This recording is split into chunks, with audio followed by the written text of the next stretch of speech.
उत्तर प्रदेश में।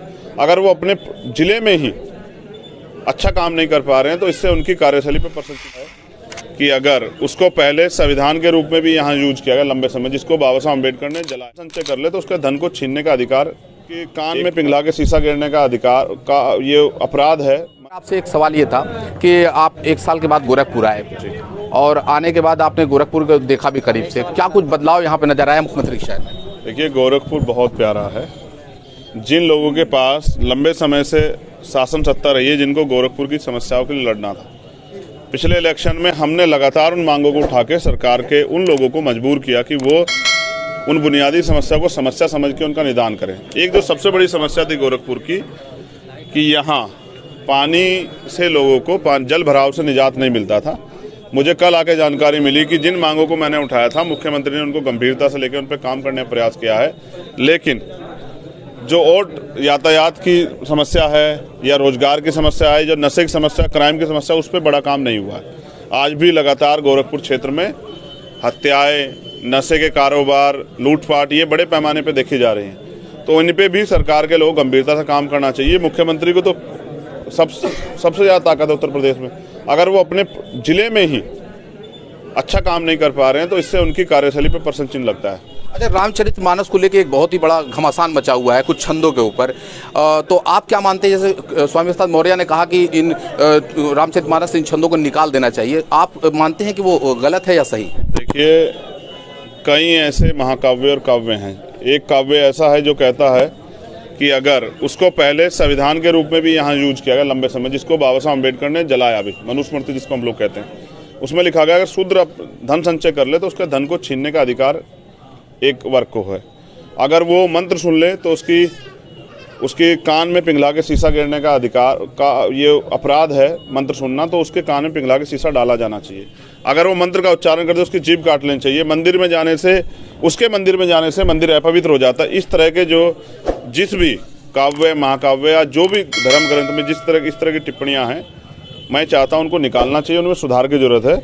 गली सड़ी व्यवस्था में अब लोगों को जीने की आदत नहीं है। कोई भी समाज, चाहे वो महिलाएं हों, शूद्र हो, दलित हों, पिछड़े हों, आदिवासी, कोई भी अन्य धर्म में, वो अपमान नहीं सहना चाहते। अब वह इस अपमान से निजात दिलाने के लिए वो संघर्ष करना चाहते हैं और सरकार को चाहिए इस पर उचित कदम उठाए। तो बीजेपी तो लगातार जोड़ने की कोशिश कर रही है, हर समुदाय के हर वर्ग के लोगों को जोड़ने की कोशिश करी। खास करके अगर हम बात करें कि जो अन्य जातीय के लोग हैं, जो बीजेपी के वोट बैंक कभी नहीं होते थे, बहुजन समाज पार्टी हुआ करते थे, वो भी अब धीरे धीरे बहुजन समाज पार्टी पिछले विधानसभा चुनाव में पूरी तरीके से उत्तर प्रदेश में समाप्त हो गई, खत्म हो गई।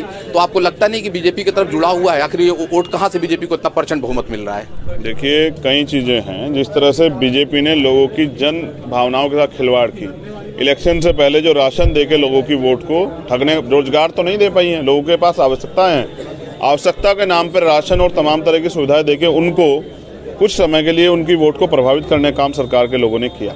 अब जिस तरह की बात आपने बताई, जोड़ने का नहीं, उनकी वोट को लूटने का प्रयास कर रही है।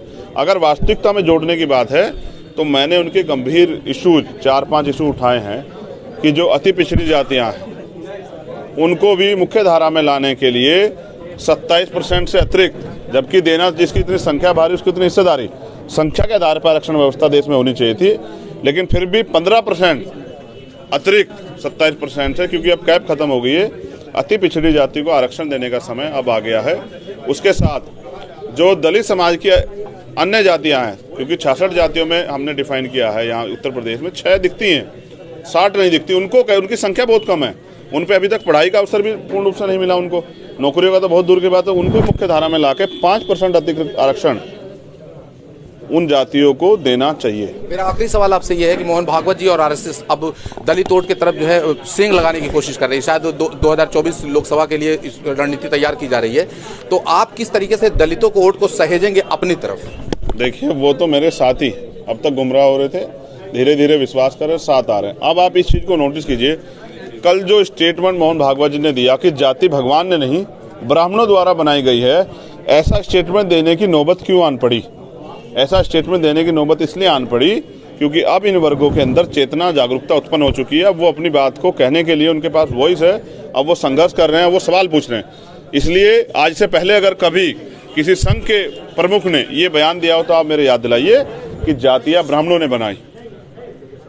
ये बयान इसलिए देना पड़ा कि इन वर्गों में अब जो जागरूकता पैदा हुई है एजुकेशन की बदौलत, वो सवाल कर रहे हैं और सवाल का जवाब सरकारों को और जो मठाधीश बैठे उनको देना पड़ेगा। एजुकेशन का बजट इस बार कम किया है, बजट में एजुकेशन का जो बजट था उसको कम किया, हेल्थ का बजट कम किया। क्यों कम किया है बताए सरकार? क्या पढ़ने के लिए साधन कम, पहले से साधन ज़्यादा थे जो अब कम किए गए? अभी भी लोगों को अच्छी पढ़ाई नहीं मिल रही है। प्राइवेट, एक तरफ अमीरों के लिए प्राइवेट स्कूल, गरीबों के लिए सरकारी स्कूल का बजट कम करे। क्यों भाई? अमीर लोग प्राइवेट हॉस्पिटल में इलाज करा लेंगे, लेकिन गरीब कहाँ कराएंगे? वो गरीबों के लिए सरकार उसका भी बजट कम कर रहे हो। आप देखें ना, आप गोरखपुर के बारे में पूछे शुरू में, आप जाइए एम्स में, एम्स के नाम का ढिंढोरा पिटा मुख्यमंत्री ने। बताइए क्या अभी वहाँ डॉक्टर्स अवेलेबल हैं या नहीं है? क्या बुनियादी सुविधाएं जो हॉस्पिटल में होनी चाहिए वो हैं या नहीं है? तो सिर्फ उद्घाटन करके वाहवाही लूटने वाली सरकार को जवाब देना पड़ेगा। मैं गोरखपुर इसलिए आया कि शायद मुख्यमंत्री यहाँ से नज़दीक से सुन लें, क्योंकि उनको लखनऊ में बैठ के वंचितों की, शोषितों की आवाज़ नहीं जाती। आप जवाब देना पड़ेगा और जवाब देते नहीं भाग सकते मुख्यमंत्री।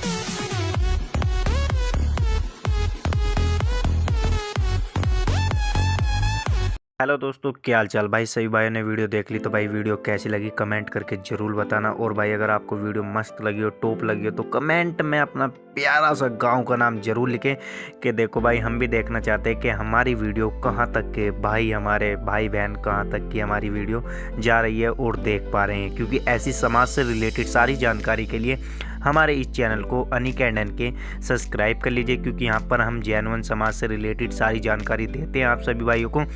और देखो भाई, जितनी भी समाज से रिलेटेड सारी न्यूज़ होती है, जैसी भी होती है, तो हम इस चैनल पे प्रोवाइड करते हैं। और भाई आप हमारे इंस्टाग्राम अकाउंट को भी फॉलो कर सकते हो, जाओ उसका लिंक डिस्क्रिप्शन में दिया हुआ है, वहाँ पर जाके हमें फॉलो कर लीजिए, क्योंकि वहाँ पर भी इंस्टाग्राम पर हम समाज से रिलेटेड सारी जानकारी देते रहते हैं भाई। तो आपको पता है कि चंद्रशेखर आज़ाद गोरखपुर पहुँचे थे, वो भी 1 साल के बाद, जबकि इन्होंने योगी आदित्यनाथ के खिलाफ इलेक्शन लड़े थे और वहाँ पर ये हार गए थे।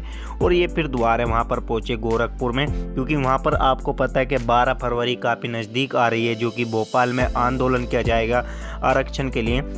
तो वहाँ पर चंद्रशेखर आज़ाद पहुँचे और मीडिया ने कुछ उनसे अन्य सवाल पूछे, और सवाल पूछने के बारे में पता चला कि योगी आदित्यनाथ ने सीधे टारगेट किया है चंद्रशेखर आज़ाद को किसी बात को लेकर। और चंद्रशेखर आज़ाद ने भी ऐसी सत्ता के दलाल को, यानी कि रिपोर्टरों को कड़क जवाब देते हुए कहा है कि अगर योगी आदित्यनाथ सही से काम नहीं करेंगे तो हम दलित करेंगे, और बाबा साहेब डॉक्टर BR अम्बेडकर ने जो संविधान लिखा उसका सत्य से उपयोग किया जाएगा। और आपको पता है संविधान के ऊपर काफ़ी लोग गलत बोलते रहते हैं। देखो संविधान जो है वो तो रहेगा, उसमें ना तो हम कुछ कर सकते ना आपके बाप दादा, जो कि संविधान के बारे में बोलते रहते हैं भाइयों।